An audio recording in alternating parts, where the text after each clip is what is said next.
மைவி3 ads இந்த கம்பெனியை கழுவி ஊற்றாத வாயே இல்லைங்க.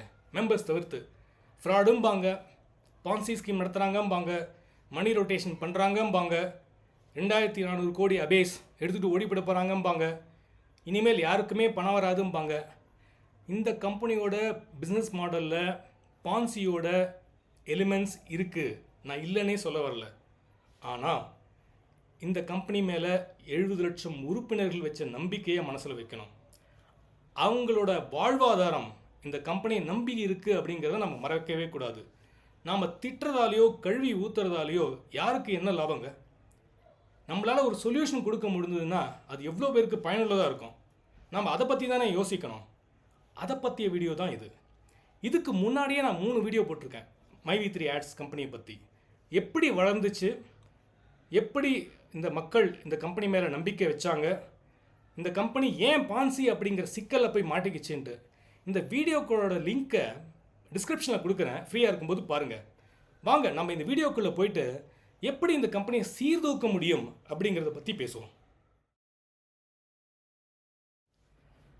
மைவி3 ஆட்ஸ் கம்பெனியோட பிஸ்னஸ் மாடலில் 2 பக்கம் இருக்குது. எல்லா பிஸ்னஸும் இருக்க மாதிரி ஒன்று வருமானம் பக்கம், இன்னொன்று வந்து செலவு பக்கம். இவங்களுடைய வருமானம்னு பார்த்தீங்க அப்படின்னா மெம்பர்ஸ் உள்ளே வரும்போது அவங்ககிட்டருந்து வாங்கிக்கூடிய பணம், பொருட்கள் விற்கிறதுக்காக. 2வது ஒவ்வொரு மெம்பருக்கும் மாதந்தோறும் கொடுக்கக்கூடிய சம்பளம். இது 2 தான். இது 2த்தையும் நம்ம தனியாக பிரித்து எப்படி இவங்களுடைய வருமானத்தை ஜாஸ்தி பண்ணுறது, எப்படி இவங்க செலவினங்களை குறைக்கிறது, எப்படி லாபகரமாக மாற்றுறது, மாற்றினா என்ன பயன் அப்படிங்கிறத நம்ம பார்ப்போம். முதல்ல நம்ம வருமான சைடு எடுத்துப்போம். நம்ம ஒரு மெம்பர் உள்ளே வரும்போது அவர் சில ப்ராடக்டை பர்ச்சேஸ் பண்ணி மெம்பர் ஆகிறாரு இல்லைங்களா? அதுக்கு வந்து கம்பெனி ஒரு ஃபேஸ் மாஸ்க் இல்லாட்டி கேப்சூல் பாட்டில்ஸை வந்து தராங்க. இதில் என்ன ப்ராப்ளம் அப்படின்னா, இந்த ப்ராடக்ட்ஸை வாங்கின மெம்பர்ஸ் அதை மார்க்கெட்டில் விற்று பணமாக்க முடியாது. ஏன்னா ஒன்று, இதுக்கு அவ்வளோ பெரிய மார்க்கெட் கிடையாது. எவ்வளோ பேர் தான் ஃபேஸ் மாஸ்க் யூஸ் பண்ணுவாங்க, எவ்வளோ பேர் தான் அந்த கேப்சூல்ஸை பர்ச்சேஸ் பண்ணுவாங்க. 2வது ப்ராப்ளம் என்னென்னா, எக்ஸாபிடன்ட் ப்ரைஸிங், ரொம்ப அதிகபட்ச விலையை வச்சு இந்த ப்ராடக்ட்டை கொடுக்குறதால மக்களால் திருப்பி கொண்டு போய் இன்னொருத்தட்ட விற்க முடியாது. இந்த ப்ராப்ளம் தான் இவங்க சால்வ் பண்ணி ஆகணும். இதை சால்வ் பண்ணி வாங்குறவங்க இது இன்னொருத்தருக்கு விற்க முடியும் அப்படின்ற மாதிரி கிரியேட் பண்ணினாங்கன்னா இது ஒரு பான்சி இல்லை அப்படிங்கிற சிச்சுவேஷனுக்கு போயிடும். அதுக்கு என்ன பண்ணலாம்? ஒன்று, ஒரு ரீசனபிளான விலைக்கு வந்து இந்த பொருட்களை கொடுங்க. வெறுமனே ஃபேஸ் மாஸ்க் மற்றும் நம்ம கேப்சூல்ஸ் இல்லாமல் ஒரு பேஸ்கெட் ஆஃப் ப்ராடக்ட்ஸ், கொஞ்சம் மளிகை சாமான், கொஞ்சம் கேப்சூல்ஸு, கொஞ்சம் காஸ்மெட்டிக்ஸ், அது மாதிரி சில பொருட்களை கொடுத்தா அவங்களால இதை பிஸ்னஸ் மாதிரி எடுத்துக்கிட்டு அது கொண்டு போய் மார்க்கெட்டில் விற்க முடியும். ஸோ இந்த ப்ராப்ளமை, இந்த பான்சி மணி ரொட்டேஷன் அப்படிங்கிற ப்ராப்ளமை சால்வ் பண்ணுறதுக்கான ஒரு சிம்பிளான வழி இதுதான். இந்த மாதிரி ரீசனபிள் ப்ரைஸில் ஒரு பேஸ்கெட் ஆஃப் ப்ராடக்ட்ஸ் மக்களுக்கு கொடுக்கும்போது இது பான்சி இல்லை அப்படிங்கிறத, இன்வெஸ்ட்மெண்ட் இல்லை, அதனால் இது ஒரு பான்சி இல்லை அப்படிங்கிறத நம்ம தெளிவாக எஸ்டாப்ளிஷ் பண்ணிடுறோம். இதுலேருந்து வரக்கூடிய வருமானம் கம்பெனி எப்படி வேணால் பயன்படுத்திக்கலாம். அதை நான் பர்ச்சேஸ்க்கு யூஸ் பண்ணிக்கலாம், அட்மினிஸ்ட்ரேஷன் செலவுக்கு யூஸ் பண்ணிக்கலாம், என்ன வேணால் பண்ணிக்கலாம். ஸோ அடுத்து என்ன பண்ணணும்? நல்ல ரெவென்யூஸை நம்ம க்ரியேட் பண்ணணும். இப்போதைக்கு நம்ம மொபைல் ஆப்பில் கொடுக்குற அட்வர்டைஸ்மெண்ட்ஸ்லாம் பார்த்தீங்கன்னா சின்ன சின்ன கடைகள்லேருந்து தராங்க. அவங்களாம் பெரிய அளவுக்கு வந்து அட்வர்டைஸிங்கில் செலவு பண்ண முடியாது அவங்களால. ஸோ பெரிய பெரிய கம்பெனிங்க, ஃபார் எக்ஸாம்பிள் நீங்கள் Coca Cola, Pepsi, Unilever, PNG, இந்த மாதிரி கம்பெனிகள்லாம் பல கோடி ரூபாய் மொபைல் ஆப்லேயும் டிவிலையும் பேப்பர்லேயும் தெளிக்கிறாங்க. ஸோ அவங்கள அப்ரோச் பண்ணி பேசினீங்கன்னா நம்ம வந்து அவங்ககிட்டேருந்து வருமானம் ஈட்டுறதுக்கு ஒரு நல்ல வழி இருக்குது. இதுக்கு 2 விஷயம் பண்ணணும். முதல்ல நமக்கு ஒரு நல்ல மார்க்கெட்டிங் டீம் தேவை. பெரிய கம்பெனிகளை போய் பார்த்து பேசக்கூடிய திறமையான, இந்த இண்டஸ்ட்ரியில் வந்து எக்ஸ்பீரியன்ஸ் இருக்கக்கூடிய ஜனங்களை வந்து எம்ப்ளாயீஸை உள்ளே கொண்டு வரணும். இவங்க பெரிய கம்பெனிகளை போய் பார்த்து பேசும்போது, சார் இது மாதிரி 70 லட்சம் மெம்பர்ஸ் இருக்காங்க, டெய்லி இவ்வளோ நேரம் நம்ம மொபைல் ஆப்பில் டைம் ஸ்பெண்ட் பண்ணுறாங்கன்னு நம்ம பிச் பண்ணும்போது பெரிய கம்பெனிங்க கண்டிப்பாக ஒரு அமௌண்ட்டை இந்த சேனலில் வந்து, இந்த பிளாட்ஃபார்மில் வந்து செலவு பண்ணுறதுக்கு ரெடியாகவே இருப்பாங்க. இதுக்கு நாம் இன்னொரு விஷயமும் பண்ணணும். நல்ல கண்டென்ட் வேணும் நம்ம மொபைல் ஆப்பில். ஏன்னா அந்த பெரிய கம்பெனிக்காரங்க கேட்கக்கூடிய ஒரு சிம்பிளான கேள்வி என்னவாக இருக்கும் அப்படின்னு கேட்டிங்கன்னா, சார் உங்ககிட்ட 70 லட்சம் உறுப்பினர்கள் இருக்கிறாங்கன்னு சொல்கிறீங்க, சரி, அவங்க மொபைல் ஆப்பில் டெய்லி வராங்க, சரி, பட் அவங்க பார்க்குறதெல்லாம் வெறும் அட்வர்டைஸ்மெண்ட்ஸ் தான். அதை பார்த்துட்டு கேப்சா அடிச்சுட்டு அதுலேருந்து வர வருமானத்துக்காக தான் இருக்காங்க.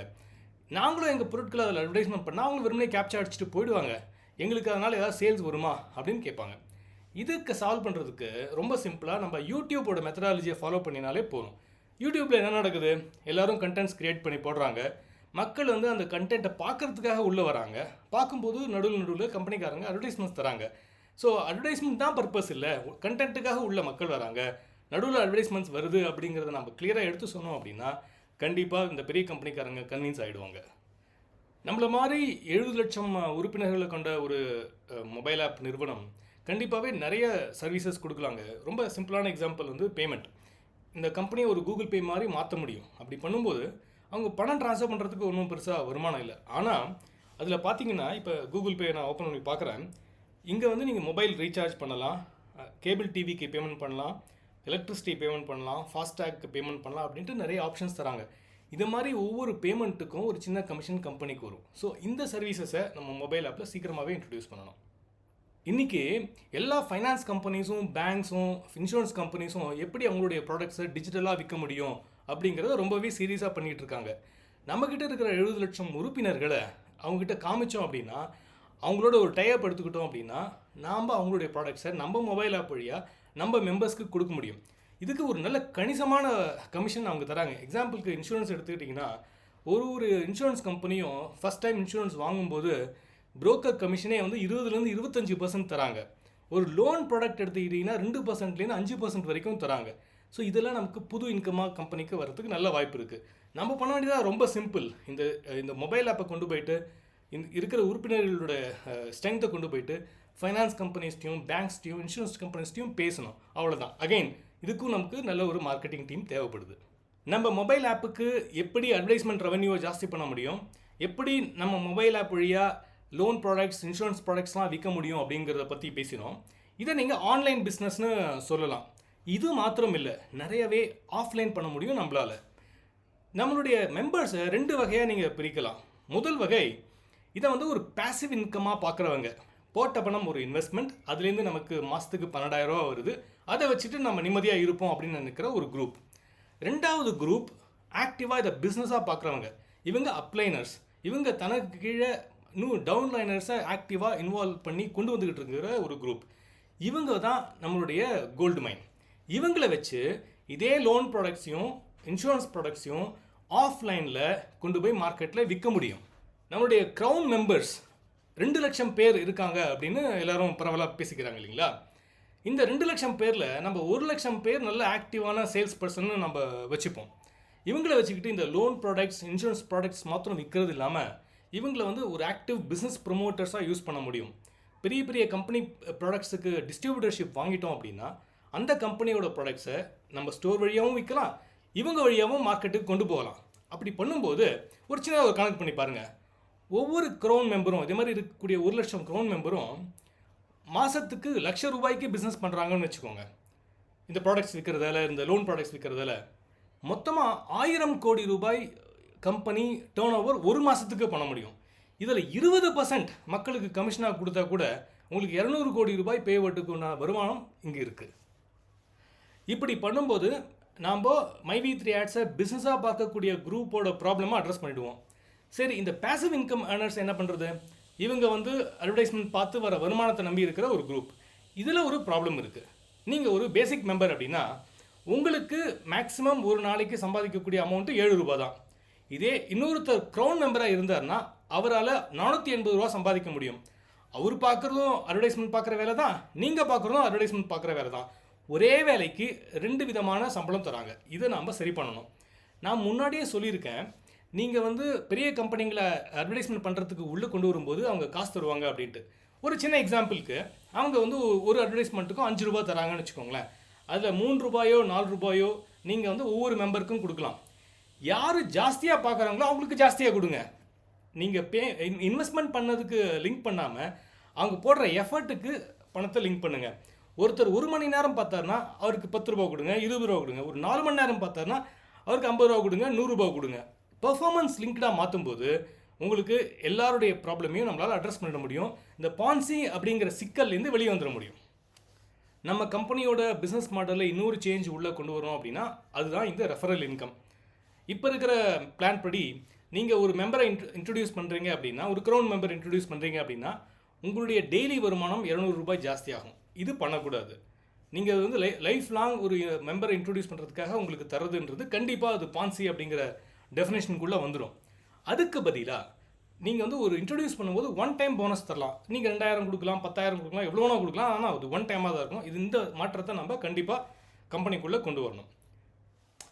ஃபஸ்ட்டு பிஸ்னஸ் மாடல் பற்றி பேசினோம்.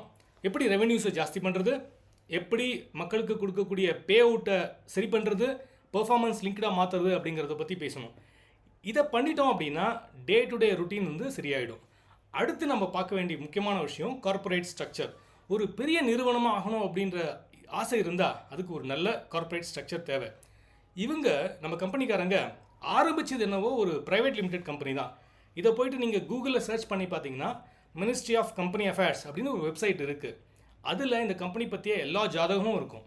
அவங்களுடைய டைரக்டர்ஸ் யார், ஷேர் ஹோல்டர்ஸ் யார், அவங்களுடைய ஓனர்ஷிப் ஸ்ட்ரக்சர் என்ன, அவங்க என்னென்னலாம் ரிட்டர்ன்ஸ் ஃபைல் பண்ணியிருக்காங்க அப்படிங்கிற விஷயம்லாம் இருக்கும். ஜிஎஸ்டி மாத்திரம் கிடையாதுங்க.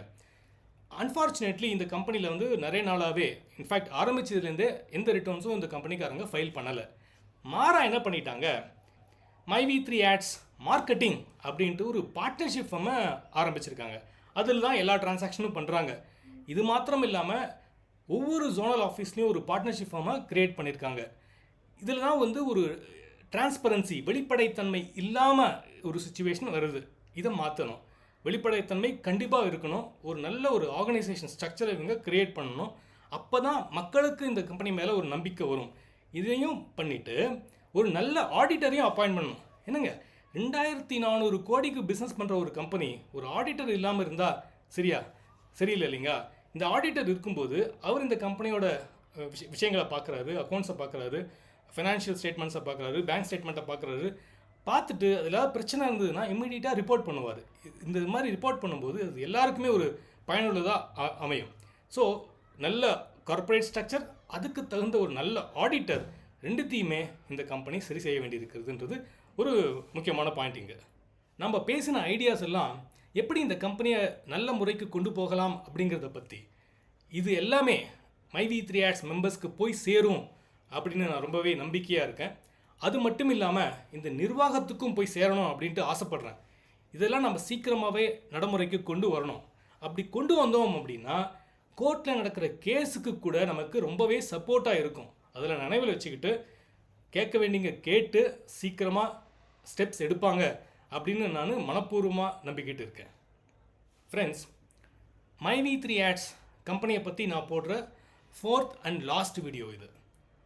அவசியம் ஏற்பட்டாலே ஒழிய இந்த கம்பெனியை பற்றி நான் ஃபர்தராக பேச போகிறதில்ல. இந்த சீரீஸில் இந்த கம்பெனியை பற்றி ஒரு நடுநிலையான பார்வை வச்சுருக்கேன். வெறுமனே திட்டி பேசலை, இல்லாட்டி வெறுமனே பொழுதும் பேசலை. மாறா இந்த கம்பெனியோட நல்ல விஷயம் என்ன, கெட்ட விஷயம் என்ன, அந்த கெட்ட விஷயங்களை எப்படி சரி செய்கிறது அப்படின்ட்டு ஒரு கன்ஸ்ட்ரக்டிவாக பார்த்துருக்கேன் நான்.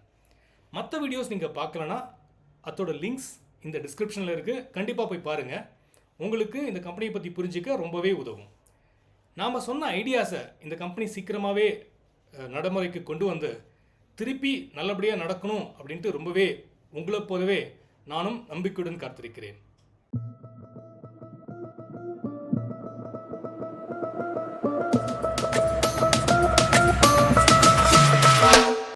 நான் போடுற கண்டென்ட் பிடிச்சிருந்ததுன்னா லைக் பண்ணுங்கள், ஷேர் பண்ணுங்கள். பிடிக்கலைன்னா திட்டுங்க கமெண்ட்ஸில். ஆனால் கண்டிப்பாக சப்ஸ்கிரைப் பண்ணுங்கள். இது நம்ம நியூஸ் மேட்டர்ஸ் நவ் சேனல். அடுத்த இன்ட்ரெஸ்டிங்கான வீடியோவில் உங்களை பார்க்குற வரைக்கும் this is me Venkatesh signing off. Bye bye.